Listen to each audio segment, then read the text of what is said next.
The Bears. Because of the way they play the nickel corner here, and the nickel corner plays 88, 85% of the snaps. He's got to be like part linebacker. The Bears. When you're in a scouting room, there's going to be differences of opinion. The Bears. Well, you're looking at traits. And remember when he tested very, very well. The Bears. Greg, why are teams wrong on quarterback evaluation so often? Number one, it's a hard position to evaluate. Former Bears scouting director Greg Gabriel talks football live every week on the Barroom Network. Also available on demand.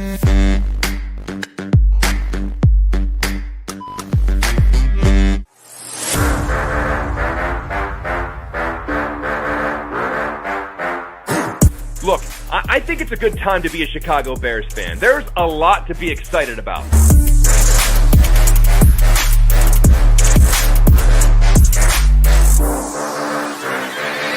But let me tell you something. We are past the point of excuses. If things go sour, you have used up all of the patience that Chicago has to offer.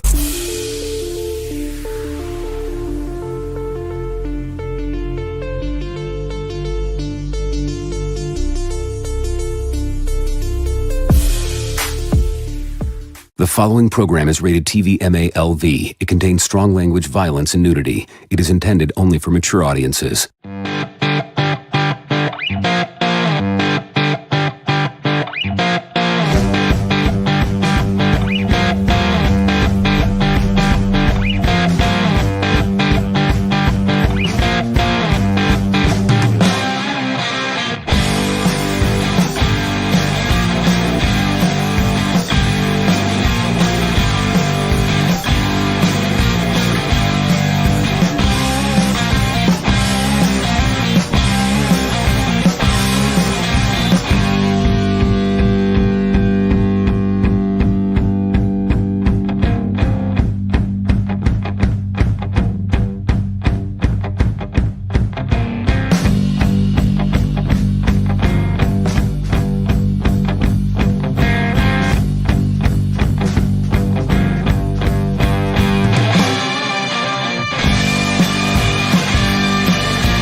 Here we go, Barflies. Welcome to the Barfly Tailgate Show. You already know it's done by Barflies for Barflies and all the other Bears fans out there. What is going on, fellas?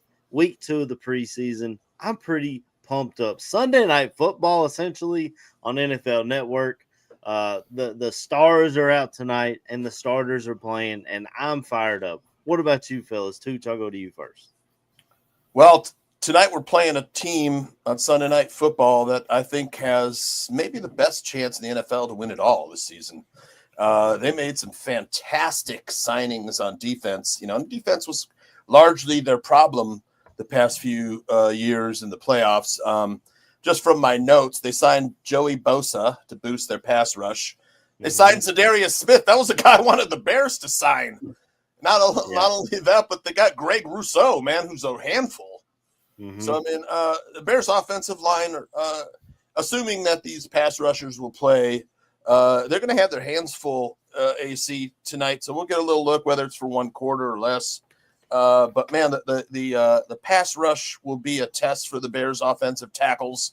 And, you know, aside from all the Caleb hate, the left tackle's the position of focus. You know, we got to protect Caleb's blind side. He didn't play in the game. I said, Bears bare their souls. He didn't play in the game, but all the talk was about Caleb being a bust after the game last weekend. So go figure. The hate is real.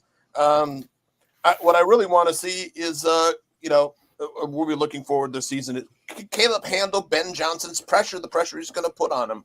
And tonight will be a good chance to get a look of all these things.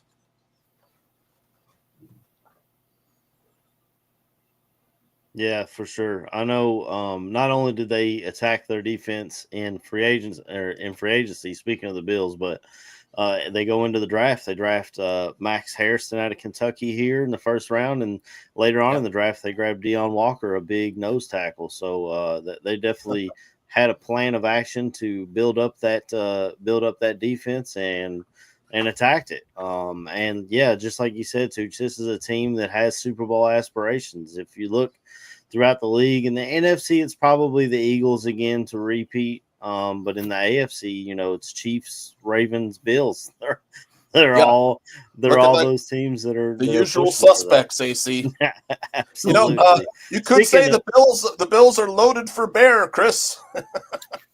Certainly, mate. Certainly, but yeah, I mean, I'm just looking forward to seeing the number ones come out. It feels like we're a little bit step closer to the opening game of the season, and I think from what I've heard from the sort of that joint practice, that I think the Bills has obviously they've noticed the Bills are a better team. What they're practicing again, and I think it good for them to get a gauge against a really good team like the Bills.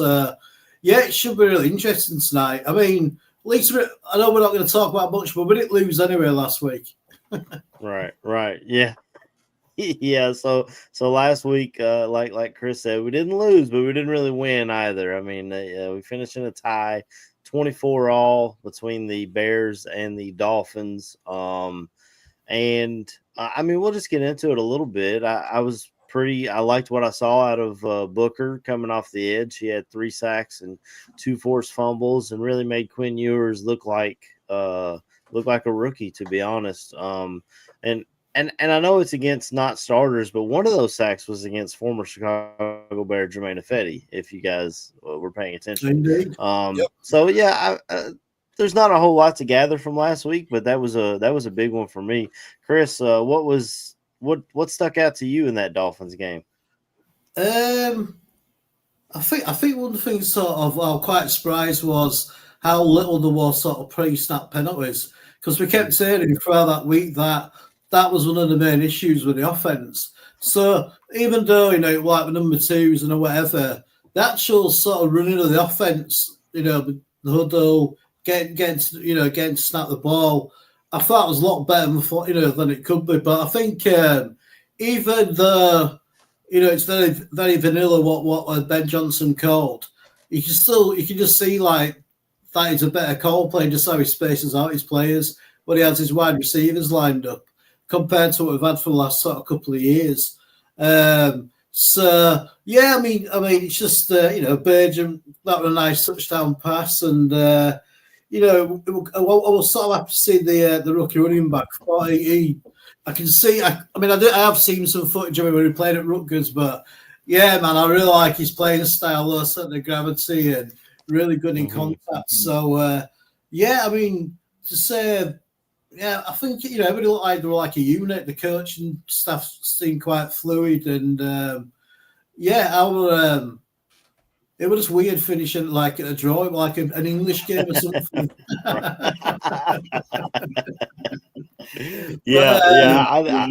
Nobody likes a tie, I agree with you. They looked smooth getting in out of the huddle and getting the play calls in, and that'll be something to watch tonight. If Caleb struggles with that, that's going to be something that those Caleb haters are going to reach to and say, well, look at game one, what Bagent and Case Keenum were able to do, and look what Caleb has struggled with. But I mean, I think the throw of the game last week, before we move on, was that Case Keenum touchdown pass. He kind of dropped it right in the bucket on with Walker. I think his name was Walker out of Texas A&M, and it was a pretty pass, dropped right in there. Tooch, what did you think of the game last week? Did you have any notes or? Yeah, I mean, I said on Bears State of Affairs that the game was kind of, middling, just kind of inconspicuous, opaque, nonchalant, sort of inconclusive. We didn't win, we didn't lose, we didn't get Ben Johnson his first win, which we're looking for tonight. For the Bears to get Ben Johnson his first win, whether it's preseason or not. It's just last week I felt that the team would come out, excited to get a win for their head coach. But I mean, in the first quarter, we were in trouble when the Dolphins started playing their starters. We went second team against them. But impressive that the Bears defense, held the Dolphins starters without a score. So the second string defense against the Dolphins starters, we didn't allow them a touchdown. So that was good to see. It looks like the defense is in good hands with Dennis Allen, and we're going to need good defensive play because I think the offense is going to go through a lot of growing pains by all indications. But I tell you, there are interesting things, brewing in camp with some of these wide receivers and playmakers on offense. I mean, one thing I like to touch on, sorry, AC. One thing what I found really noticeable, like being an ex-running back, is just the poor pass protection by the running backs. Absolutely terrible. I don't think I actually saw any running back make a good block on a linebacker when they were blitzing or if they were chipping somebody. And it was sort of noticeable as well to me. So I was sort of, that's something I can get resolved. But yeah, like I said, I thought the rookie running back, man, I can definitely see what the saw in him. Really interested to see him mixed up with Swift because it's sort of different sort of styles. So I don't know. It was good. I think it was good to just get that game out of the system as well. Like it's just one thing that Ben Johnson is coached the first game, so now that's just one thing what they don't have to worry about and concentrate more on. But it's just so hard to do it with preseason games because it's so fluid and the amount of players that are coming in and out. But how did you reckon to the offensive line play overall? I thought they were solid overall. I mean, I nothing to write home about, but I don't think it was any. It wasn't as concerning as I thought it would be. Right. I did want to say when Tooch was talking about defense, Noah Sewell kind of showed us a little something last week. He popped out and really knocked that running back backwards when they got all the way down to the 1 yard line. He got in there and he's playing for his job. So that'll be. I think a lot of these defenders are excited to be playing in a aggressive style defense. Great all point. Of a sudden, and we're even seeing out of camp. We haven't seen it on the field yet because he hasn't played. But even out of camp, it seems like Edmonds is. I think he's picked off 3 or 4 balls. So he's doing things that we expected him to do. We paid him to do at this point. But I think. Before we move, I'm not really worried about the O-line. We'll see what it looks like tonight. And I'm sure that'll be a big topic for breaking down today's game. But before we moved on from the defense, I definitely wanted to give a shout out to Noah Sewell. He's a guy who's kind of been on the roster bubble the last couple of years. We were like, where is this guy? We haven't seen him. What's he doing? And I guess he just needed my guy Sanborn to move on to Dallas before he could show what he could do. I don't know. Were you hoping he was going to take his number so he'd have to buy a new shirt? Yeah, that would have been helpful, but no, they didn't do that. But we'll hop into the offensive line. So the big story this week is starting left tackle with the ones. The Canadian Eagle. A little assist from Grock, AC. Theo Benedette has been placed in. He is the unlikely starter, but I was talking to Chris before we got on live. This is the time of year where you can mix and match and find what your best options are. And this is a guy who, remember, they drafted Amagaji in the 3rd round last year out of Yale. He's been often injured, and we don't even know where he's at anymore. You got Braxton Jones coming back from injury, the former 5th round pick out of Southern Utah, who still doesn't have an anchor. We draft Trapillo this year in the 2nd round, thinking he may be able to fill that role.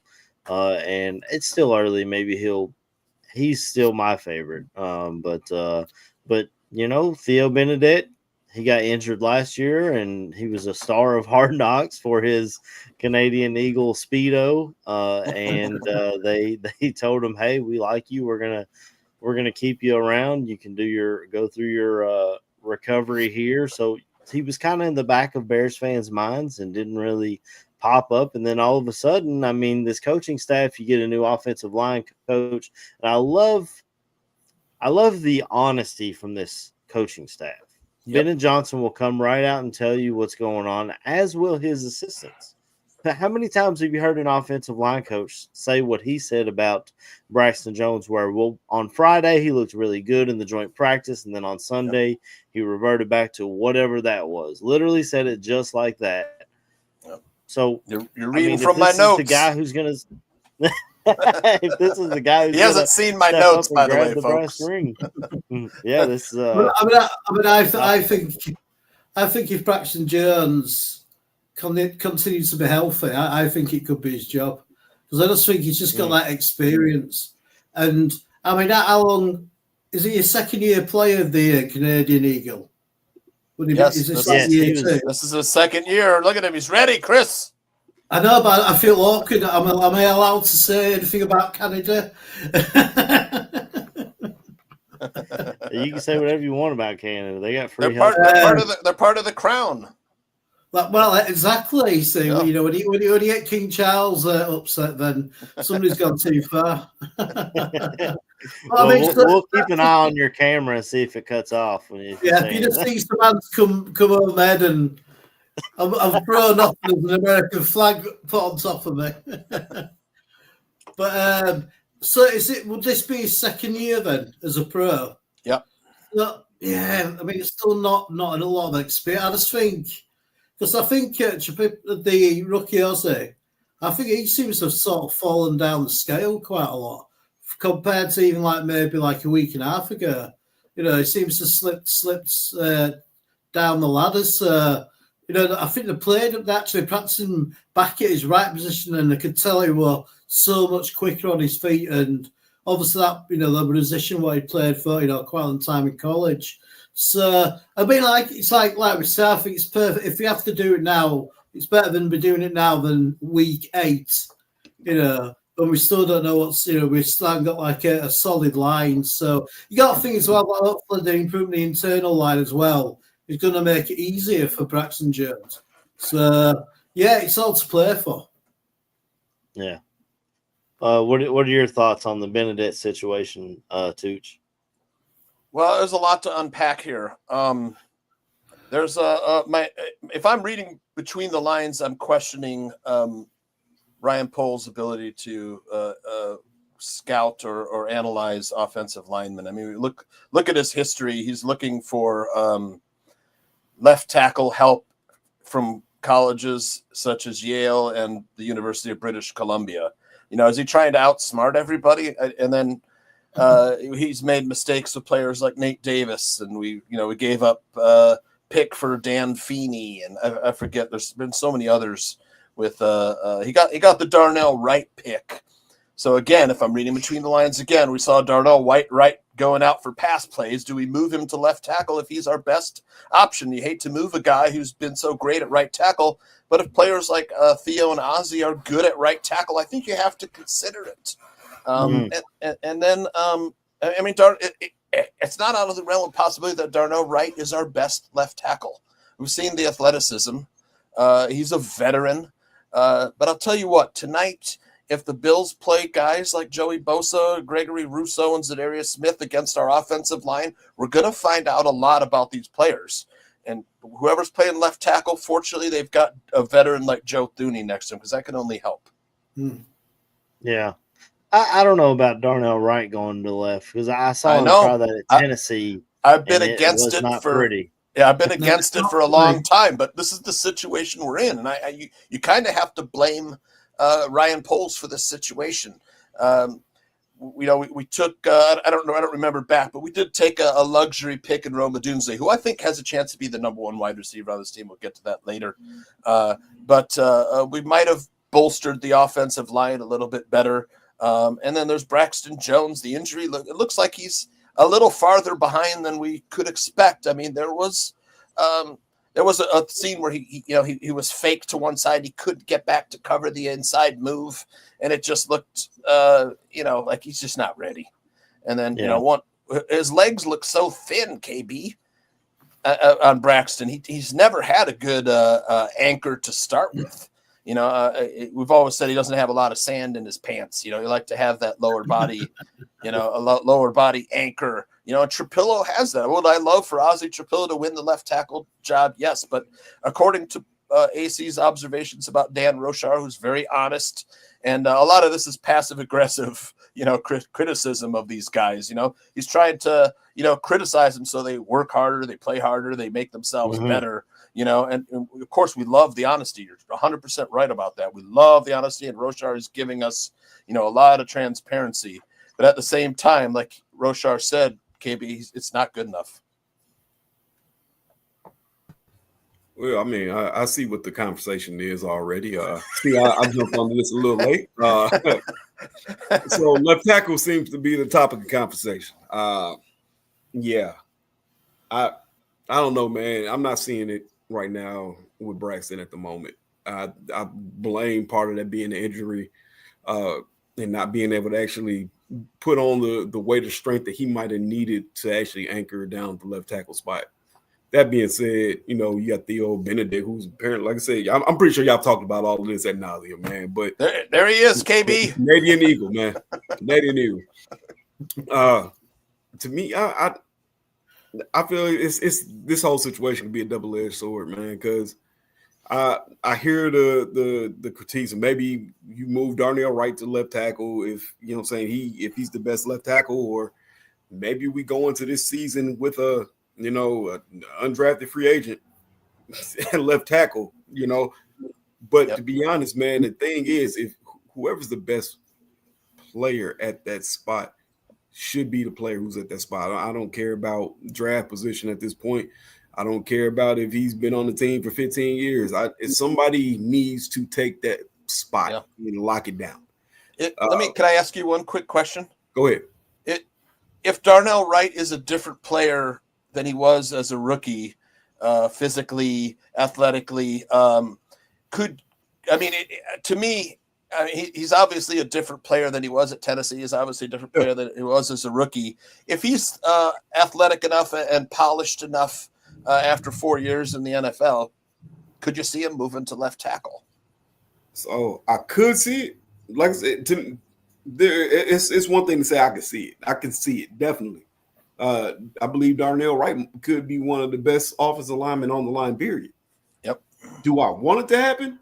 No. I would love for that kid to finish his career out on the right side and we stop playing the musical chairs with tackles that we draft for one spot. But this position we find ourselves in. If they came out tomorrow and said, look, Darnell Wright is the best left tackle we have on the team. Okay, guess what? Ozzie Trapillo's getting the first shot at right tackle. Him and Theo Benedict, that's the competition at that point. Something needs to be figured out.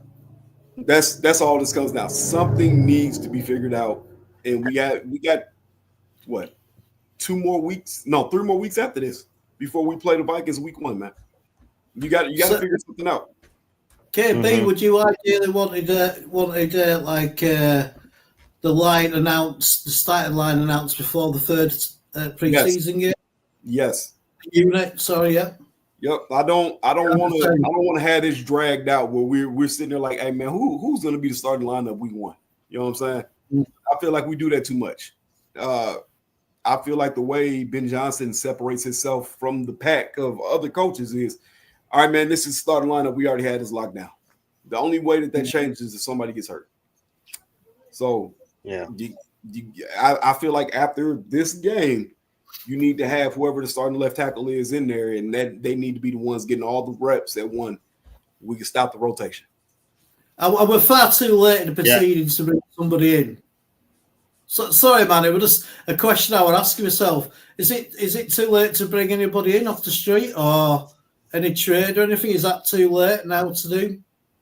My question would be at this point, who do you bring in? Yeah, I don't know if there's anybody out there. I'd have to look it up. I mean, like, the Chargers are looking for somebody too. I still got. Oh shit! I still got Jason Peters' phone number. Can somebody call him? He's on the lake fishing somewhere. You see, right?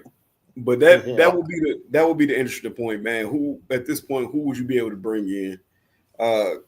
You gotta the one thing I'd say about that C-Dub with trade wise, bro, you gotta realize anybody you trading for more than likely ain't a starter. This is why I was questioning Ryan Poles a little bit. I mean, we're a little. I will say though, before we move on, if we remember where Ben Johnson comes from, their best offensive lineman is the right tackle. Sewell is by far their best offensive lineman, and they felt more comfortable leaving him there on the right side where he's good than moving him around and trying to change everything up. I did just look it up. Theo Benedict is 6'7", 305 pounds with 32-inch arms. So he has – I would like him to have longer arms than that, but he has the measurables to get the job done. And if they see and they think he's the best option, we haven't seen this guy. We've only seen him in a clip from Hard Knocks. We haven't seen a second of, unless you've been at training camp, we haven't seen him. And he was getting the bulk of the first team reps at left tackle this whole week. So I don't know if it's a way to push their guys behind him or if they legitimately think this is the guy who can start at left tackle. I mean, the Philadelphia Eagles, the best offensive line in the league, their left tackle is a 7th-round pick, former rugby player from New Zealand. So you can find these guys. They just because they're not American, went to the SEC or a Big Ten school and grew up and been groomed into being the guy, doesn't mean you can't find a guy that you can plug in. And maybe he surprises all of us tonight and shows us what we're looking for. He had some nice reps against the Dolphins. They said he graded out as the best lineman from that game. Yeah. And watching some of the breakdowns that were done on him, I mean, he looked good in the sets. He had a higher rating in pass pro, which is phenomenal. Also, I wanted to touch on this. I don't know if you can hit this. AC Brandon J. Biles was saying we're looking too far into the right. Hasn't got any left tackle snaps, brother man. We're not saying that he needs to move to left tackle. Nobody's saying that that's going to be. We're looking at all options at this point because what do you know? You know what I'm saying? We don't have a starting left tackle yet. I mean, I had an interesting theory because the whole thing with Ozzie getting right tackle snaps all of a sudden kind of triggered something in your mind to say, okay, was Darnell more injured than what was led on to believe? Because that was something that was very skipped over. It was, he was hurt, so he's not going to play in the preseason game. Okay, that's fine. He'll be ready to go next week. Now, all of a sudden, Ozzie Trapillo's taking right tackle snaps with the ones. I mean, I'm just saying.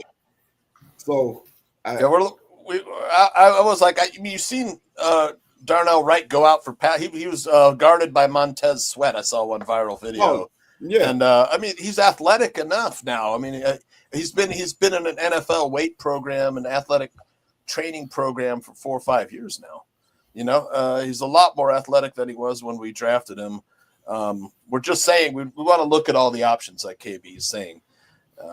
But look, the Bills did what they needed to do to shore up their defense. KB, this is why the Bills organization is going for it this year. They signed Joey Bosa. They signed Zadarius Smith. They needed pass rush last year. It's probably why they couldn't get past the Chiefs last season. This is, like I said at the beginning of the show, you weren't here, but this is a team that I think might have the best chance to go all the way. And it'll be a great test tonight for our players. We'll see where we are a little bit. I know they had some great practices against the Bills, but the main story again after tonight will definitely be Caleb Williams. Oh, yeah. Oh, yes, definitely. No matter what. Where are you seeing Zadarius Smith to Buffalo? I'm about to ask that, bro. I'm about to say, dude, if he's still out there. Let's see. Because I didn't see they signed. He was a guy that I've got my eyes on, obviously. Yeah, me too. But, when I Google him, it says he's still a free agent, hasn't signed with anyone. This is from let's see, where is it? It was from Bills, BuffaloBills.com. I swear I read it this morning. Let's see if I can't find it here. This is great radio. Yeah.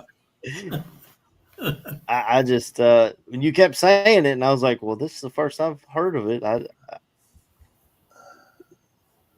Yeah, I thought it was from BuffaloBills.com. I'll find it again, but well, Google tells me he's still a free agent, but I could see them making a move like that. But, I don't know. I think we've said everything we can say about the left tackle position. So obviously Caleb Williams getting the start tonight is the big news. He wanted to play last week and wasn't allowed. They said you're not playing. But I did hear I was listening to some of CHGO before we got on this morning, and they said that they're running into false start issues again. Like what? I thought we were past a lot of this stuff. Why are we still having these issues this deep into camp? KB, is this concerning going into this game, or do you think it's practice? You know, I don't. Maybe I don't know. I'm worried about it. Hold on, real quick. C-Dub, man, you had something to say on that, brother? Well, yeah, and I've completely lost my train of thought. So you go ahead, KB.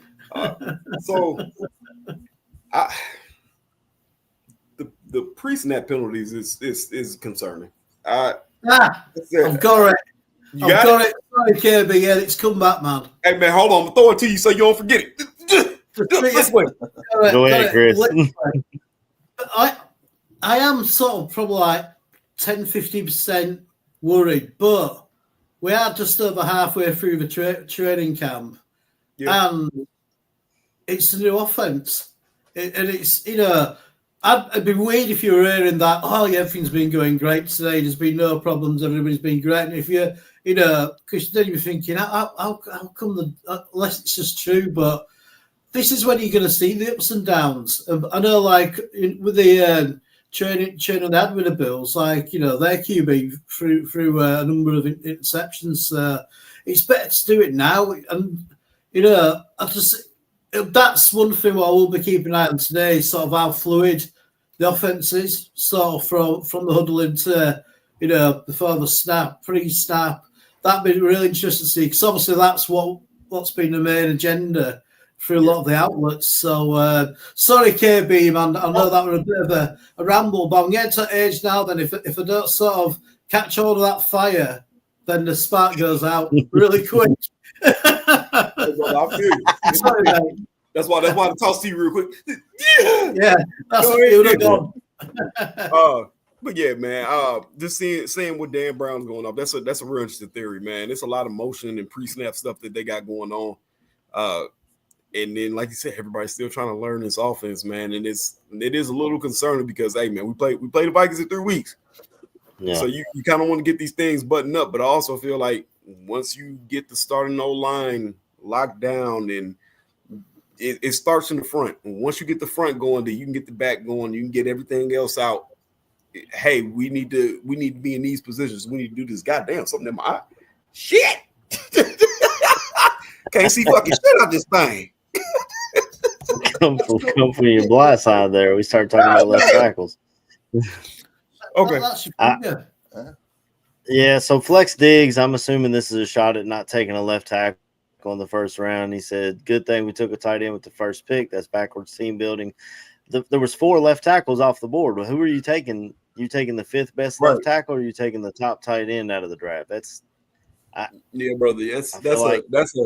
I'd have more of an issue with the second round, like KB's talked about several times, not taking Ursery when you were there in the second round, then grabbing that Colston Loveland in the first round, who looks like a slam dunk pick. That I mean, everyone was trying to trade up to grab this guy, and then when I was gonna say Colston Loveland was drafted, the phone calls stopped coming.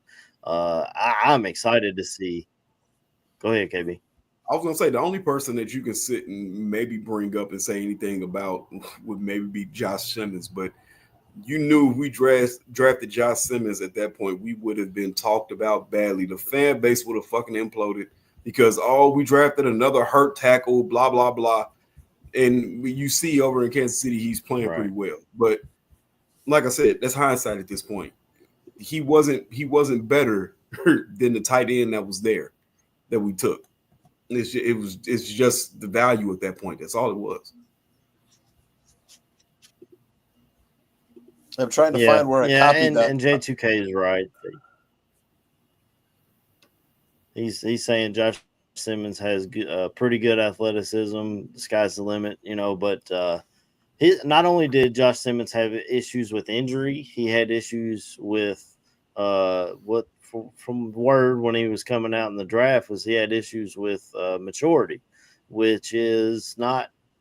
I mean, maybe would have been fine with Joe Tooney next to him and veterans in the room to keep him in place, but you really want to use a what pick were we? 11th overall pick on a guy who you may have question marks about on the field and off the field. I think Lovin looks damn good. I mean, they talked about last week he had a 50-yard touchdown in the joint practice, and then this week he does it all, like you've said, KB. He's known as a receiving tight end, but he can block as well. This is a guy who grew up on a farm, putting in fences and working his ass off before he ever went to school to start football practice. So I definitely am excited to see what Colson Loveland can do. And they're kind of, last week anyway, they were kind of force feeding him in that first drive. So we might see them try and force targets to him. And I don't know. I get it that people are upset that we don't have a star left tackle, but I think having a good Faux cheese. We got a super chat from Matthew Faux cheese coming out. I found the article. It's Teddy King's SportsIllustrated.com last night, 9 p.m. Was it 9 p.m. or 7 p.m.? It's articles called Chicago Bears Caleb Williams bonds with NFL star before preseason matchup. Was last evening. Said Buffalo boasts some new additions to their defensive unit from trades as well as the NFL draft. They signed edge rusher Joey Bosa from the Chargers, who joins Zadarius Smith and Greg Rousseau to add pressure. But I don't think that's correct. As KB said, in his search, it looks like Zadarius Smith might still be a free agent. So Brian Poles, if you're listening, can we have some more? Can we please have some more pass rush? Right. Well, Matthew Fochese, $5 super chat. Shout out to Matt. BJ offense takes time. I'm banking on Ben Johnson getting it clean up. I'm sure. So. Yep. I mean, offense takes time to install, and he's going to clean it up. Yep. I'm just glad Matty's got back in touch really, because I thought it were dead. Because it'd be like literally like on X like every 2 minutes about somebody, and I've not heard from him for like last 2 hours. I'm thinking, man, I wonder what's happened at Far Jesus. Good to see you, mate. I hope you're well. Yeah, he's comes out of his hibernation every Bears season. And his Penn State Nittany Lions are a top team in college football this year too. They're going to be pushing for see if they can get a title. So that'll be something to watch. I mean that Bills defense is going to be good. AC. I mean, absolutely. Matt Milano looks like he's back to form. Taylor Rapp, the strong safety, really good player.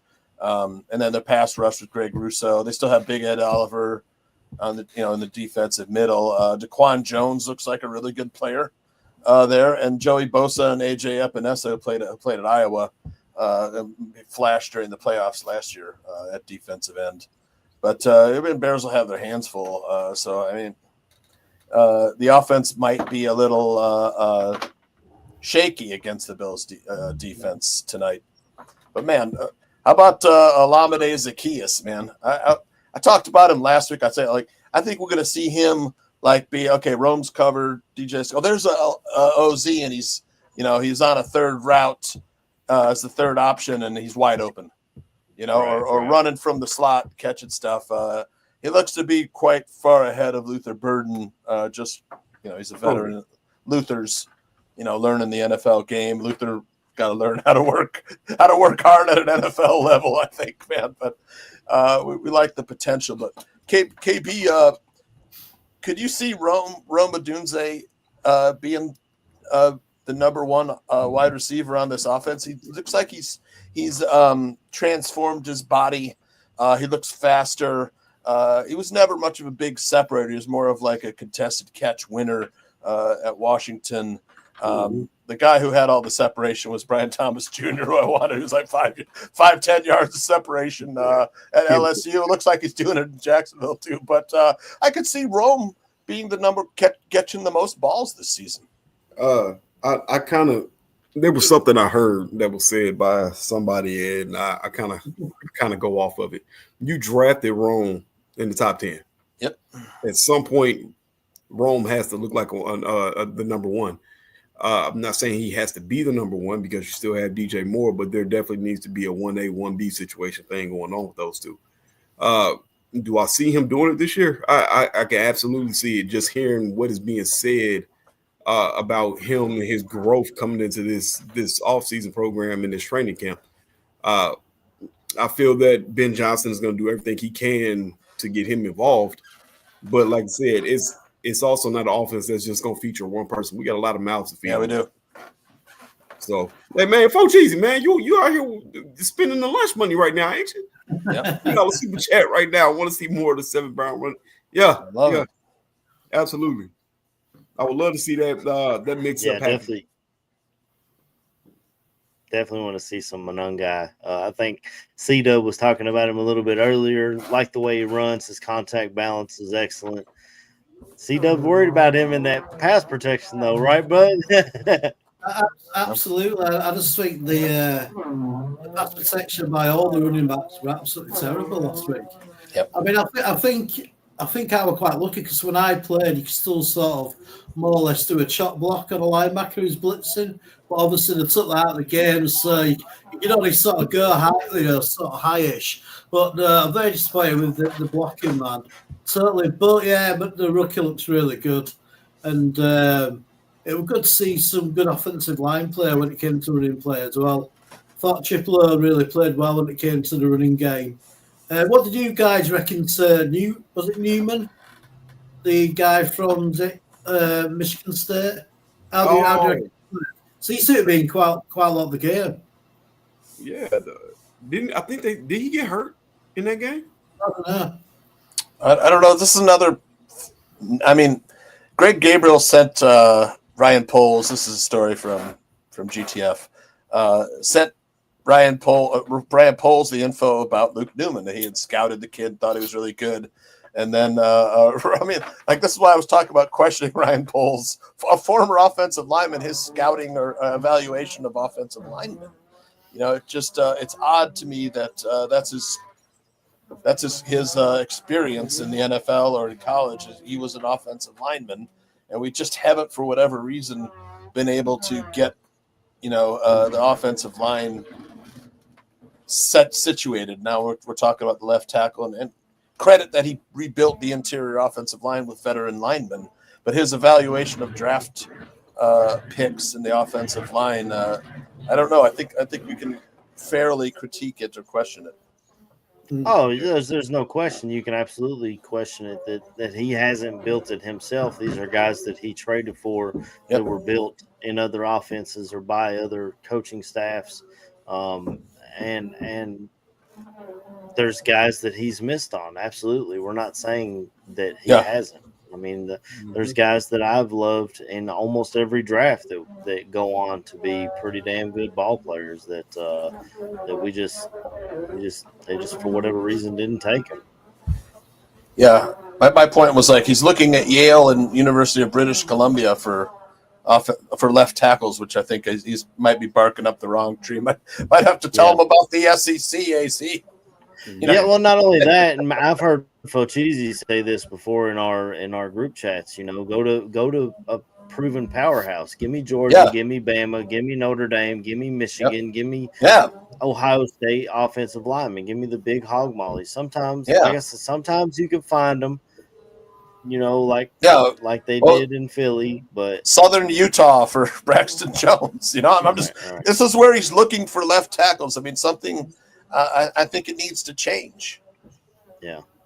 Well, I mean, on the other side of the line, they drafted Shamar Turner, who was back at practice this week, and shout out Matthew Fulchese again. Another $2 super chat. I'm assuming he's playing. They said he was back at practice. I don't know how he's looked, good, bad, or indifferent. I haven't heard a whole lot about him. I just heard, he's got the pads on, but he's probably pretty far behind as far as knowing the playbook. No, well, it may be a little different for defensive tackles, kind of see ball, hit ball. So maybe we'll see him tonight, but I don't know. Yeah, we're definitely set at corner. We're set at corner after Poles is done drafting, and safety. Yeah, and safety. Right. Speaking of safety, guy who looks ready to just explode again on the NFL scene, Jaquan Brisker looking for a contract. Can he stay healthy? Man, I would love for this story to come true. He's like healthy and he's making plays. He's making the Pro Bowl and he's getting a contract for this kid because he's probably one of the Bears' best impact players. Yeah, but even if he stays healthy, then when it gets into contract talks, a lot of times they can say, well, you were healthy this year, but last year you missed a lot of time. The year before that, you missed time with this and that, and you got concussion history. It's hard to see whether they'll resign him long term with his injury history, especially concussion at that position. Man, that's difficult. If he can prove this season though that he can put at least 7 to 8 games without any sort of injury, and especially without any sort of concussion injuries as well, then that's going to have to help. That can only help him, can't it, really? You know what I mean? And especially if he's playing with good form as well. Mm-hmm. I feel like this, man. Yeah, you're going to have to resign somebody because right now there's nobody. To me, there's no way I don't want to say there's no way because I feel like Jaquan Brisker is going to really make whoever he plays for next year very happy. Whether that's us, that's yet to be seen. I would love for him to stay healthy this year. Maybe the contract talks are, hey, listen, if you play this many games, then you get the incentives, blah blah. We go from that point. But how do you rebuild a whole safety position in an offseason? You know what I'm saying? Yeah. That's a lot to ask, and it's weird because it sounds like it's more to ask than building a line. There's not a lot of good safeties out there in the league, man. It's literally a handful of, hey, these guys are really, really good, and then everybody else just seems like they're serviceable DBs that are playing on the back end. I feel like Jaquan Brisker is one of the ones that's towing the line to be one of the elite players. Yep. And if that's the case, man, you just got to pray he stays healthy, and if you do, can't let it leave. You can't. When does Kyle Hamilton become a free agent? I'm pretty sure he got locked up. Never, he ain't never gonna be a free agent. When did the Ravens let Ed Reed leave? When he was 50? Yeah, right. Exactly. Yeah. You know what I'm saying? I will say though, and that never happened. Yeah, I will say I love Brisker. I bought his jersey. But at this point, even though he's up there in age, if we're gonna re-sign one of our starting safeties, I think it's Byard. He brings more veteran presence to the table, and I know he's 31, but safeties can play at an older age than a corner can. How old is Harrison Smith? Right. Just for that hit what he put a love in the last Packers of Bears game. That he should just be giving another contract for that work. Because if I'm ever sort of feeling really down and my day's a bit grey, just watch that little clip and you just go, oh yes. All right. Yeah. Before we moved on, We had another super chat from Fochizi there. Yeah. That said he's glad that Ben's not feeding us bullshit over the left tackle position and telling us how it is. Flex Diggs saying that he was excited for the left tackle battle in camp, but now his stomach is turning thinking of our choices or lack thereof. We're going to have to have help there on important passing downs. Maybe or maybe not. What have we seen that's telling us we suck at left tackle? We haven't seen a live snap. They see Benedict every day. We haven't seen him. They see Braxton Jones every day. We haven't seen him. They see Ozzie Trapillo. That's the guy I wanted to make it work. Yeah. We haven't seen him the way they have seen him. And they know more than I do. I'm just a fan. I'm not a football evaluator, right, George? So the only pushback I have on that is it's just that you hear and I mean you've seen some of the things with Braxton. You know what I'm saying? Him when they were playing Miami, he was getting beat, and then you hear about the practice with the Bills and Gregory Rousseau blows him up. But I mean it's Gregory Rousseau, but it's some things that are concerning. Yes, but at the end of the day, I really want to hold my judgment on who might be out there until after this game. You're going to more than likely see a lot of the starters from the Bills play today. Whoever's starting at left tackle, we're going to see how they handle the live bullets.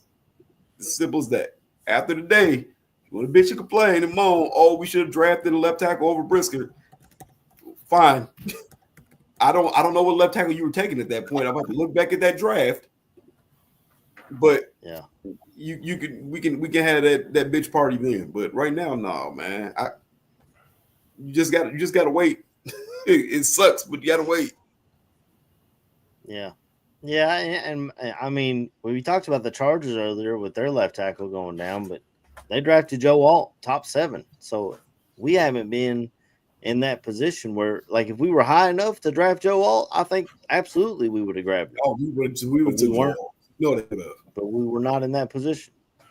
Now, maybe we could have traded up, but then people would complain about giving up draft assets to move up for a rookie. You know, it's a catch-22. You're caught either way. But we've got who we've got. Maybe they call up Jason Peters off a boat. I don't know. Jason Peters thing. I was gonna say the interesting thing was the rumor that they were really interested in taking Kelvin Benjamin. And then he gets drafted. I liked Benjamin. So ahead of us. And it seemed to happen that entire draft. Oh my God, the Trevion Henderson thing is burning in my stomach right now. He looks phenomenal right now. Out of every rookie that I've seen play in this preseason so far, Trevion Henderson looks the funnest, man. Like he's just going to be fun. Ramondre Stevenson is injured too. Mm. Trevion, man, that was the Bears were going to take him there. We took Luther instead because we got sniped by the Patriots. But after the Patriots took Trevion, they took all the whole amount of time to make their selection because I guarantee you they were hoping Trevion fell. Mm-hmm. You know, it set their whole entire draft plans, pretty much askew after that. They were targeting Ozzie. They figured they'd trade back, get Ozzie Trapillo, but Trevion Henderson was going to be there. And they're like, well, let's get a playmaker in that style. Luther's still out there. But if we had Trevion Henderson, man, we'd be looking pretty good, man. I have a list of tackles that are out there, and it's not pretty, Chris. It's like the number one guy out there is Jedrick Wills, who played for Cleveland. There's George Fant, he's 33, played for the Seahawks last year. Isaiah Wynn, he played on the Dolphins last year. He's 28. Michael Dunn was also the Cleveland. If you're interested in Cleveland Browns tackles, they're out there. LaRaven Clark, who was on the Eagles last season, is more of a right tackle. Chris Hubbard, who was on the Giants. Dante Smith, who was on the Bengals last year. Quinn Bailey, who was on the Broncos. And Connor Galvin, who was a right tackle with the Lions last year. He's out there. But there's not really any left tackles out there. So I mean, we're stuck with what we got, pretty much. Looks like we'll have to pay attention to this right up until opening day. Yeah. Well, Jedrick Wills is from Lexington here and went to Alabama. It's a top one guy out there, yeah. But he, since coming to the league, he's been more of a guard than he has been a tackle. Fant from the Seahawks. Yeah, it's not a whole lot out there. Yeah. But, I mean, maybe we're just overreacting. You know, Bears fans overreact. No way. Yeah. Never happens. I mean, the good news is it's still early. We've only had one preseason game. We got two more tonight and the Chiefs next weekend. Look, you got to trust Ben Johnson and Dan Ruchar to figure this out. And, you know, they're trying to do their best. And like KB said, if Theo's the best option we have at left tackle, you know, why not? Right. Like I said, it comes down to whoever the best player is to be there.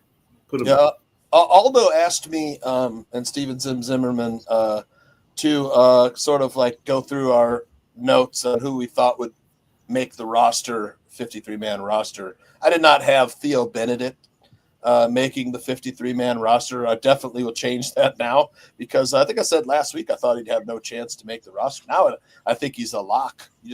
We need bodies there and we don't have them. Hold on. So, Matthew, come on, stop it. Go ahead and put that in real quick. We can all get Starbucks today, you guys. Right.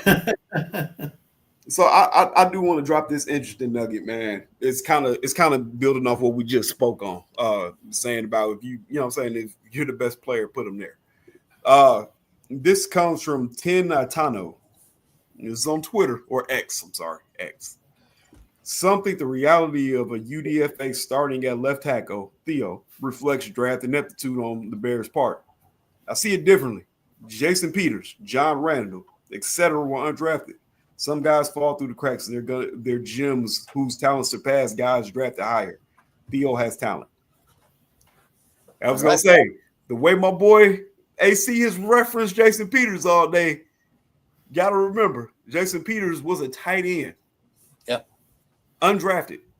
And then moved over to left tackle and then proceeded to have his legendary career. He was one of the best left tackles to play the game. You know what I'm saying? Yep. So, I mean, we can bitch and complain, but until we see a live bullet start flying, we can't. What can you say? Yeah. And I was gonna say, and it's hard not to look at last year, because I know someone in the chat said last year it looked bad. A lot of things look bad when you don't have the right leadership in place. Yeah. We have the right leadership. We have a great coaching staff holding these players accountable, and at the very least, you know, if they're not good enough, they're bringing the next guy up. I mean, look, they're not just saying we drafted Trapillo in the second round. He's our left tackle. You know what I'm saying?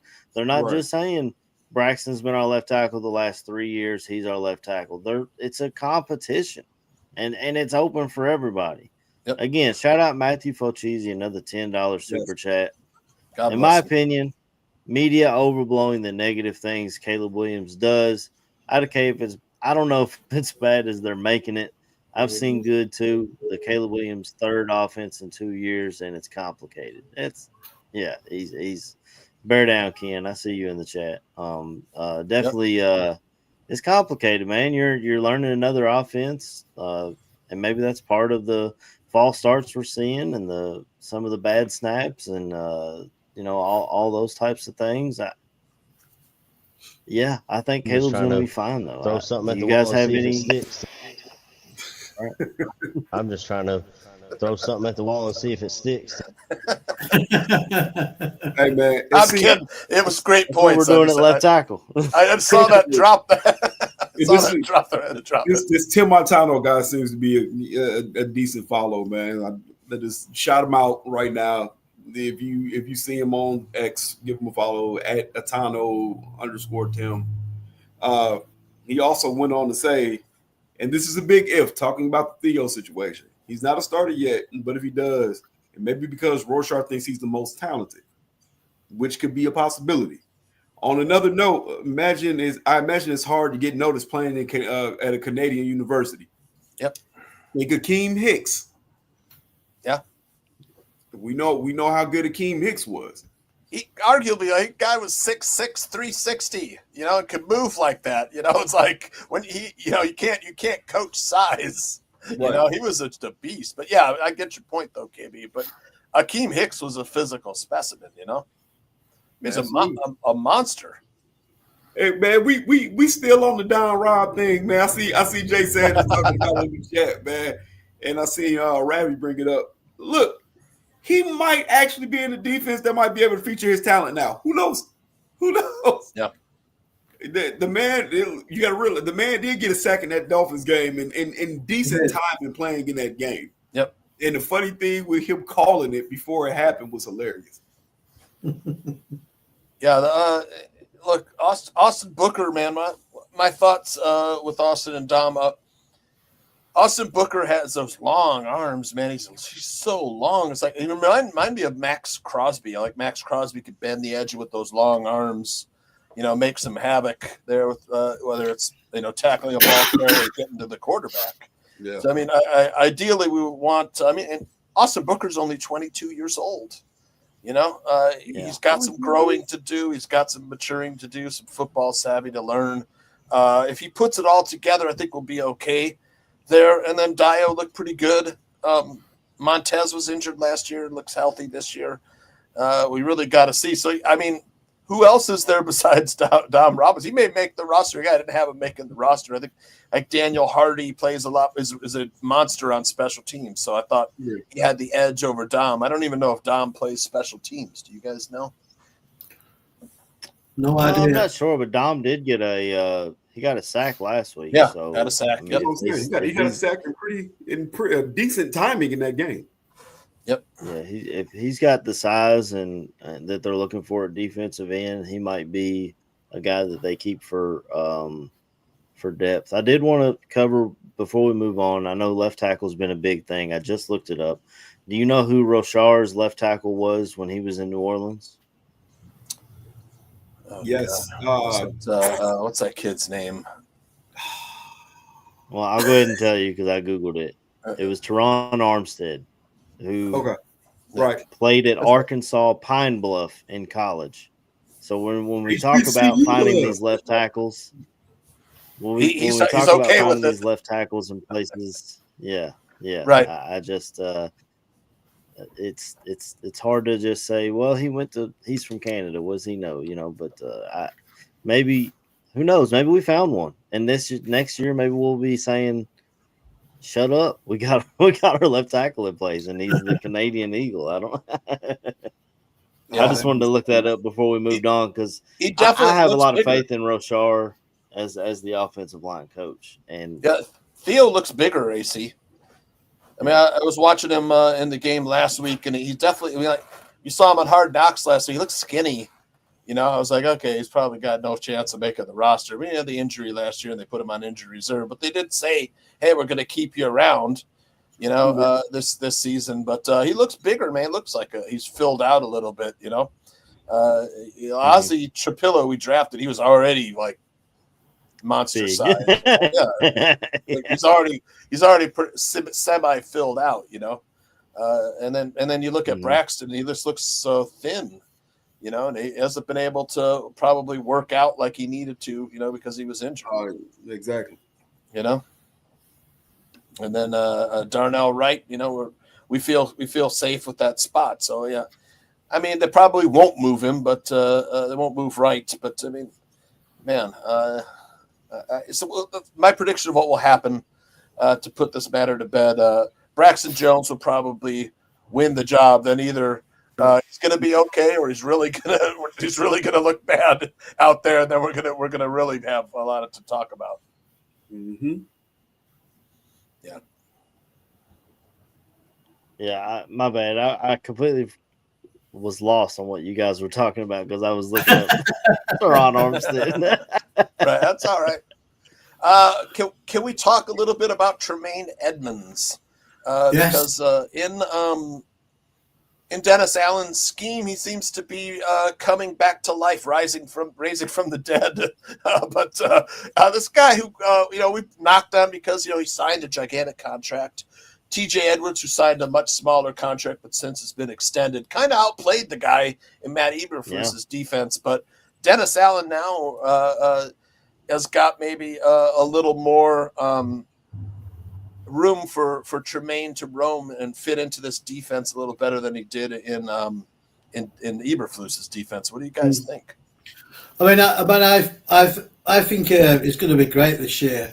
I think Eberflus's defense wasn't just right for him. Well, I also think as well because we had the injury to Big Cuz, and then that was softened up to like the middle of our D line. So I think basically his trouble was that he was getting offensive linemen actually getting to the second level, which for him, and I think that's why he was struggling to shred blocks and getting onto a tackle. But yeah, I think this scheme's going to be a lot more.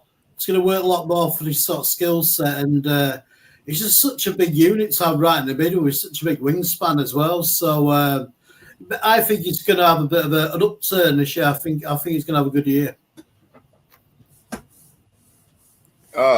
So this is my thought on it.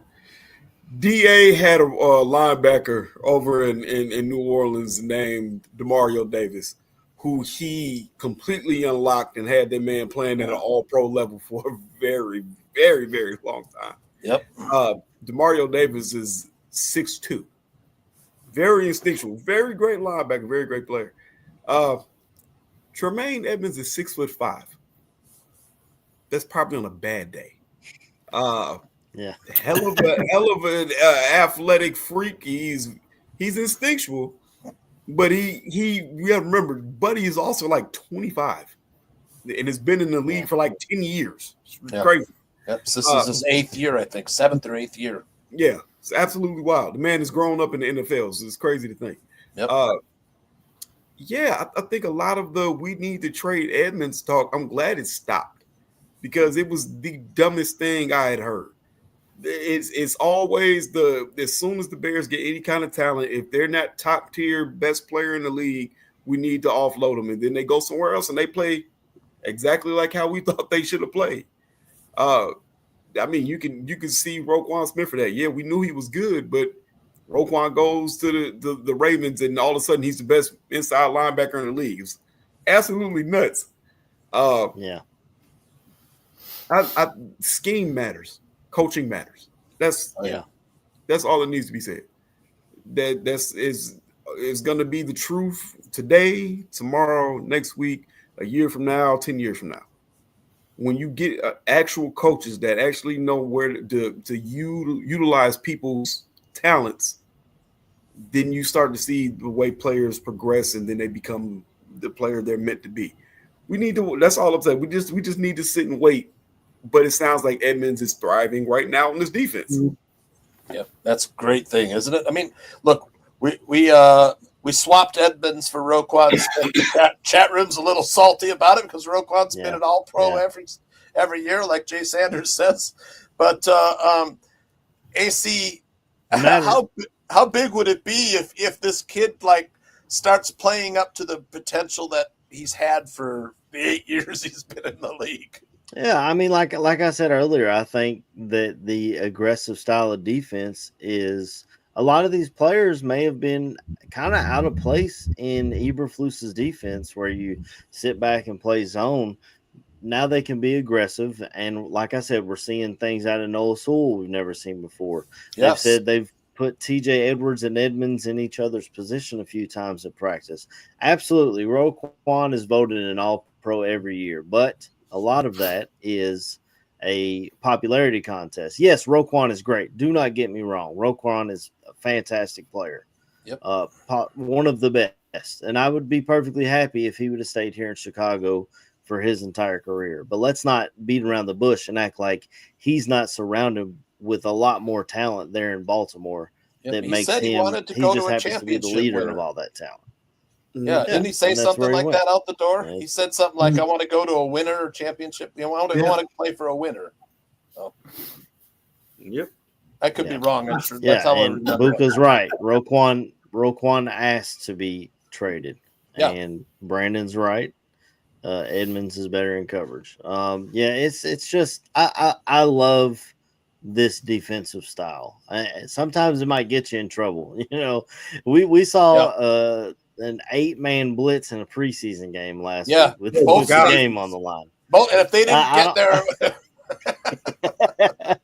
Hey man, so that's the gamble you take, though. Yeah, I'd rather take that right. than sitting there watching somebody have 10 seconds to throw a Yes, damn and convert 3rd and 18. Right. Convert 3rd and long like last year. How many times? I don't know. I can't tell you how many times Dan Aguirre and I were texting each other back and forth. 3rd and 18. Here comes the conversion, a 20-yard pass. Because Eberflus plays that freaking soft zone with no pressure. Yeah, it's going to be exciting this year, like everyone says. Yeah, I'm fired up to watch them. And I mean, you get someone with that kind of athleticism as Edmonds. Not only, like I said earlier, he's getting interceptions in practice and really pushing everything. And we've heard Big Cuz talk about right on here. He's the leader of the defense. I don't think that's changed at all. At 26 years old, he's the leader on defense. Yeah. And you allow that athleticism. Every once in a while, we're going to blitz him. I mean, it's gonna. Right. I feel bad if a quarterback standing back there. Here comes 6'5", runs a 4.3 40 right in your face. What are you gonna do? Right. Now say hell between him and Hippolyte, boy. Oh yeah. This fast. This is fast people, man. I'm just saying. Yeah, I got one last thing on my notes. I got to get out of here at 10:30, but I got a few things before we wrap it up. One thing is a question I've been pondering this whole offseason as these other teams start to kind of coalesce in the preseason. Do you guys think the NFC North is wide open? The Lions could be a challenge. They've got new coaching staff of play callers. The Vikings are led by a rookie quarterback who arguably is worse than Sam Darnold. Plus, they've got these new cheerleaders. I don't know if you saw those guys on the Vikings. Oh, my God, that's terrible. Fucking hell. And then the Packers, they seem to have taken a step back last year. We were able to get a victory in Green Bay, but I don't think it's out of the question that the NFC North, that it is definitely weaker than it was last year.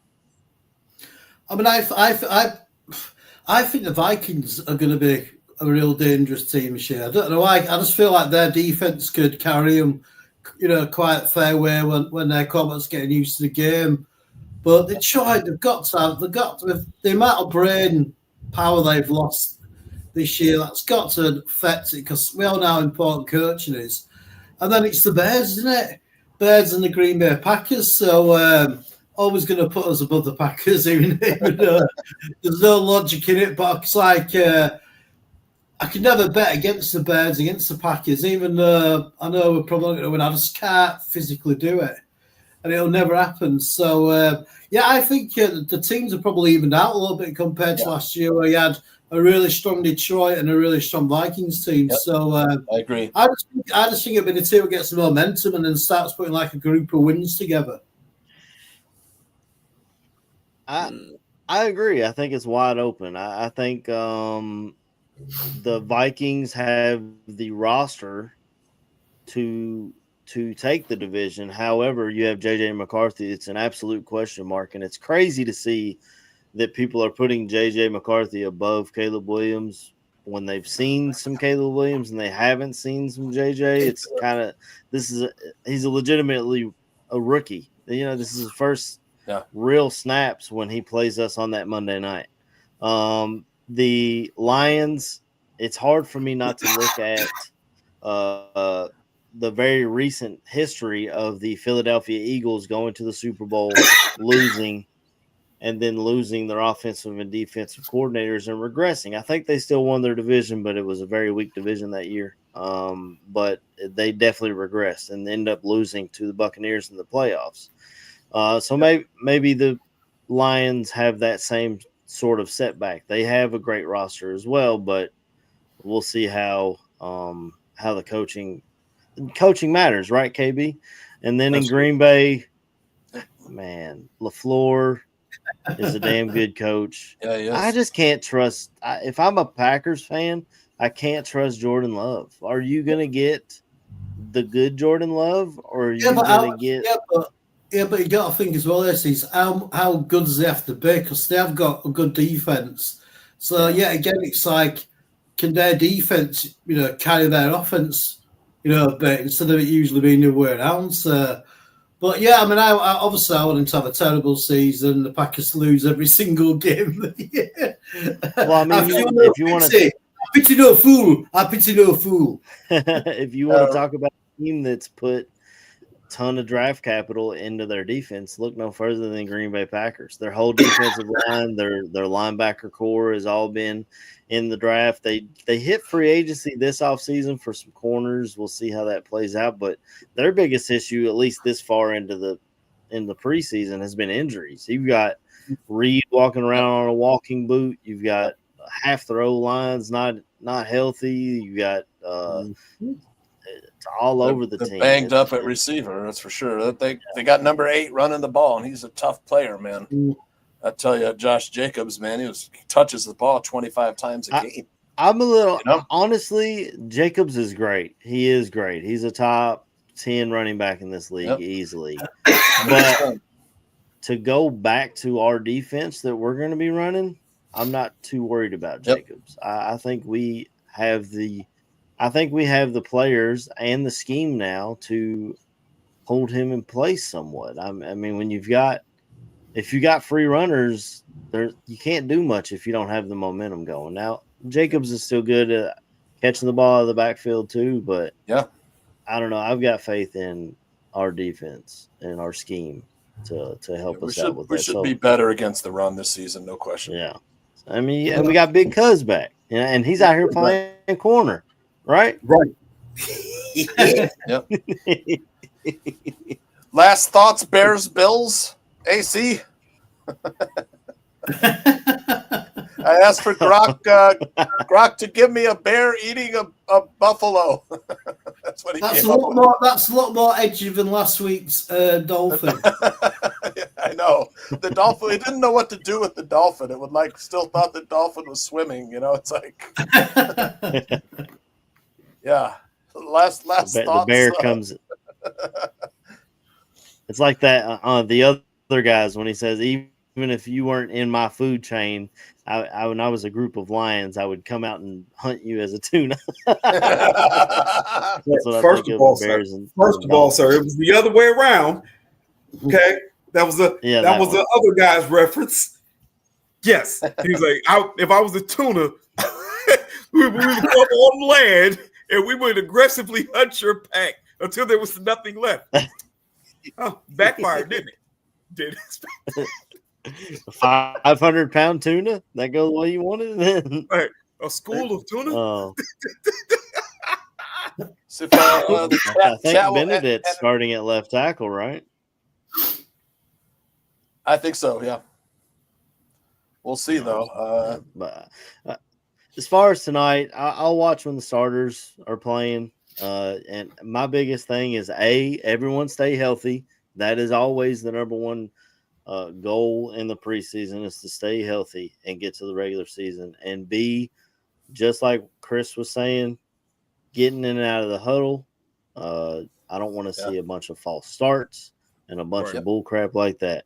And I guess C, I'm gonna look and see if Zadarius Smith walks out with the Buffalo Bills. Yeah, I mean, whatever the article, it was Sports Illustrated. You figure that's a good source, but apparently not. So it's hard to get good writing these days. I don't know. Hey, if he's not on the Bills, I'm still happy. I still think it would be a good signing for the Bears. Yeah. KB, what are your final thoughts to finish this up, and then we'll go Chris and close this out.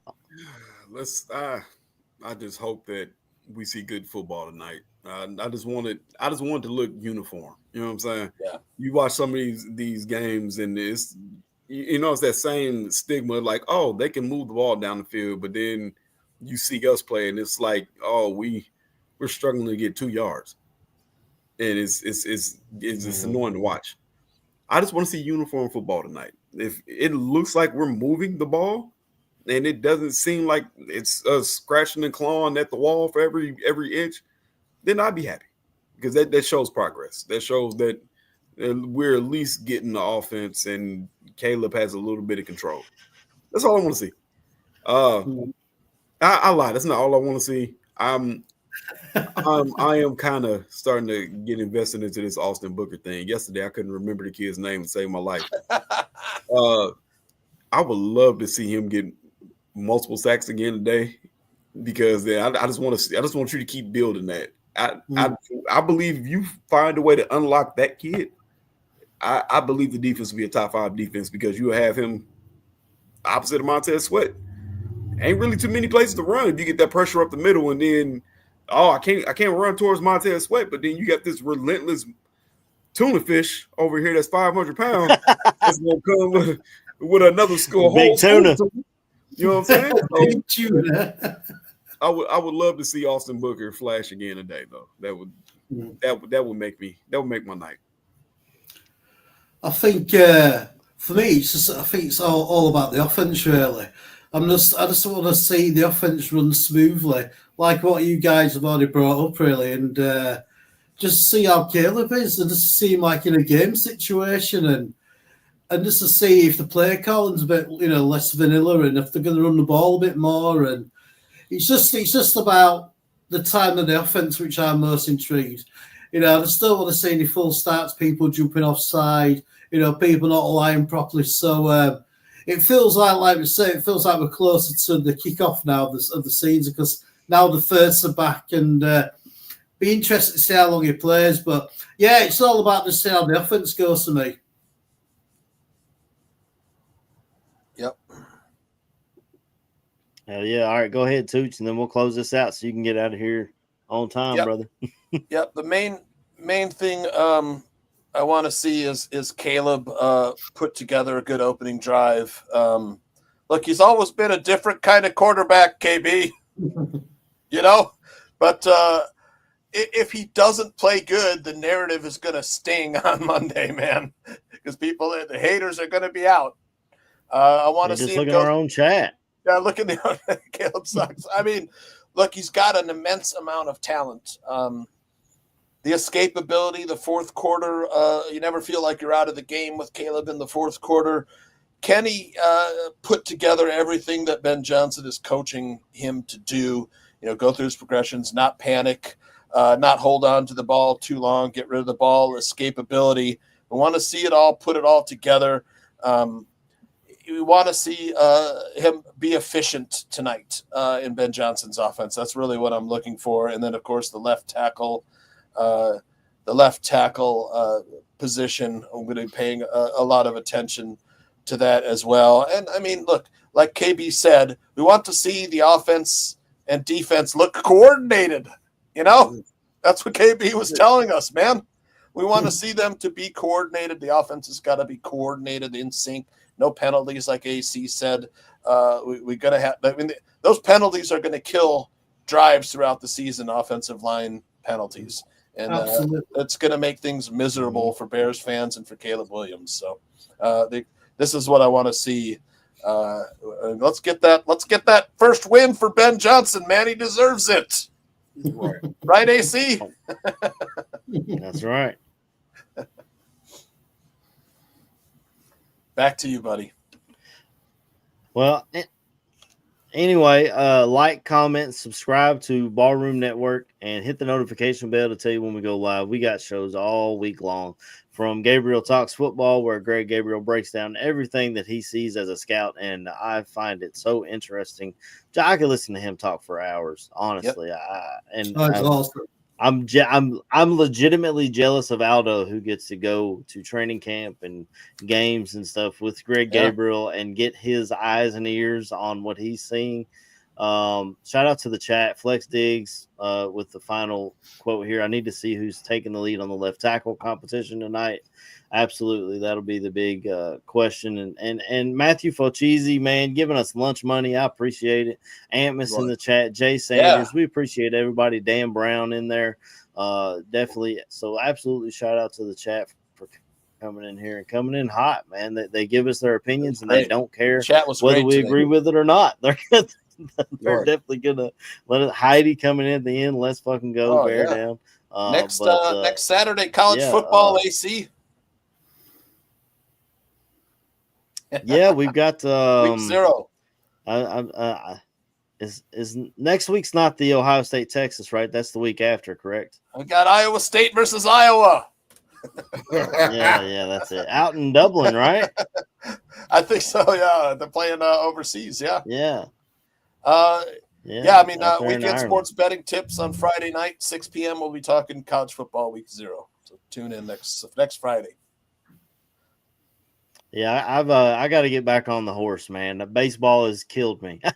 I have started because my Cubs want to lose everything all of a sudden. I have started putting $1 on the Brewers money line every single day. If they win, I make money. If they lose, I'm happy. So they had that 14-game win streak. I saw someone tweet today. If you put $100 on the first game and rolled it over on every 14 Brewers streak, you'd have $160,000. I can imagine. Life changing. Yeah. Anyway. Yeah. Anyway, yeah, we'll get out of here and let Tooch let everybody get on with their days.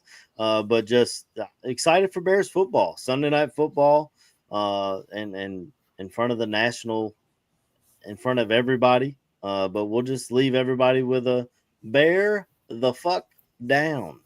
Yeah. Bear the fuck down. Bear the fuck down, baby.